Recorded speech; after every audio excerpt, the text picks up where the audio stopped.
Precisely 100 reviews ago, we looked at Gauntlet Dark Legacy for the Nintendo GameCube, a port of the arcade game of the same name that was essentially an expanded version of the arcade title Gauntlet Legends, a game I spent many a quarters on once upon a time, and boy was it a blast to do so. Much like any popular arcade title worth a damn, Gauntlet Legends saw ports over to the popular consoles of its day, including the Nintendo 64, the Sega Dreamcast, and today's subject matter, the original PlayStation.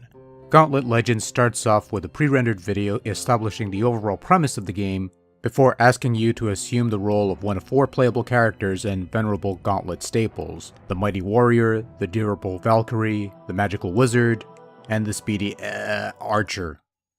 Yes, Archer. Not Elf. It's Archer, even though... never mind. Now in the arcade original, you got to pick from one of 4 realms to venture through, whereas in the console version, you started in the mountain region, and in order to unlock the other 3 worlds, you had to find these obelisks hidden throughout certain levels. Not only that, but throughout the game are these runestones that you have to collect in order to truly win the game and get the true ending and that sort of thing. And I'm already liking this better than Dark Legacy's collect all the shiny orbs to lock worlds gimmick.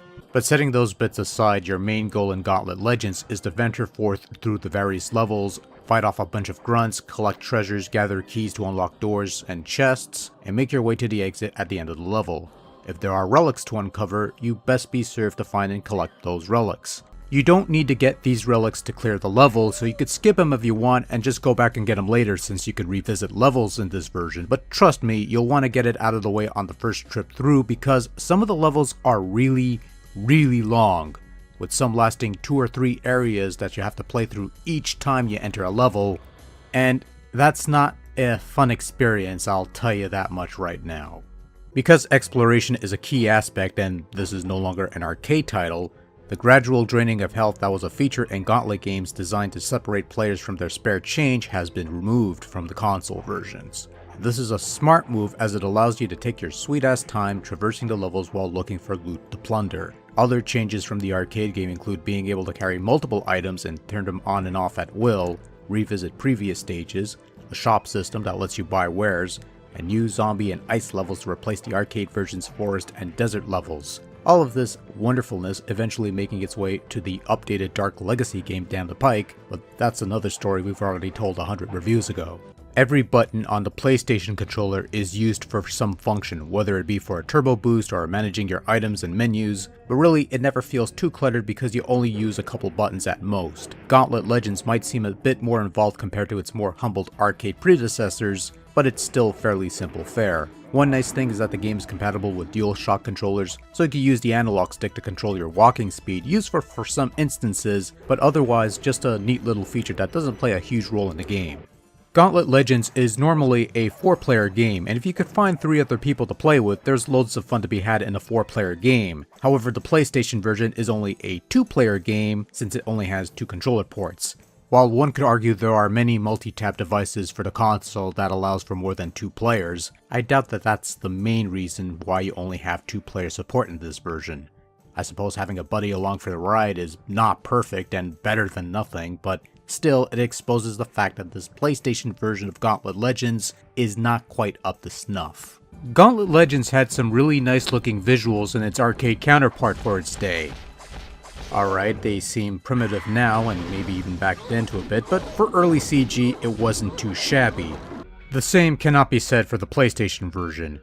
Even with fuzzy but happy memories, I can recall the arcade game looking much better than this, which I suppose goes without saying considering the hardware. But Gauntlet Legends on PlayStation, while at the very least looking the part for the most part, also sports some mild graphical glitches that somewhat kills the immersion of the overall game world, the most notable being the heavy amount of graphical clipping that is readily apparent at the drop of a hat. It wouldn't be uncommon to see some polygonal garbage pop up every once in a while, and while you can't do much about it, you can't quite ignore it either. There are also times where the game would slow down considerably whenever the action gets a bit too intense. Again, it's something I was expecting, but after a while, it was particularly distracting of the overall experience. Oh well.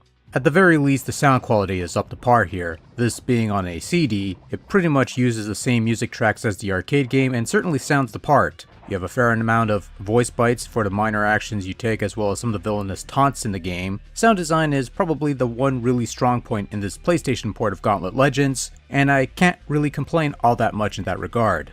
Overall, Gauntlet Legends on PlayStation is average, and I'm probably being a bit generous in that regard. At the most basic, bare minimum level, it is a perfectly acceptable iteration of the arcade game that works the way it's supposed to, it's not completely broken, and there's enough meat to the game that it'll keep you busy somewhat. On the other hand, Gauntlet Legends suffers from some flickering and clipping issues, noticeable slowdown, and 2 less players than other versions offer.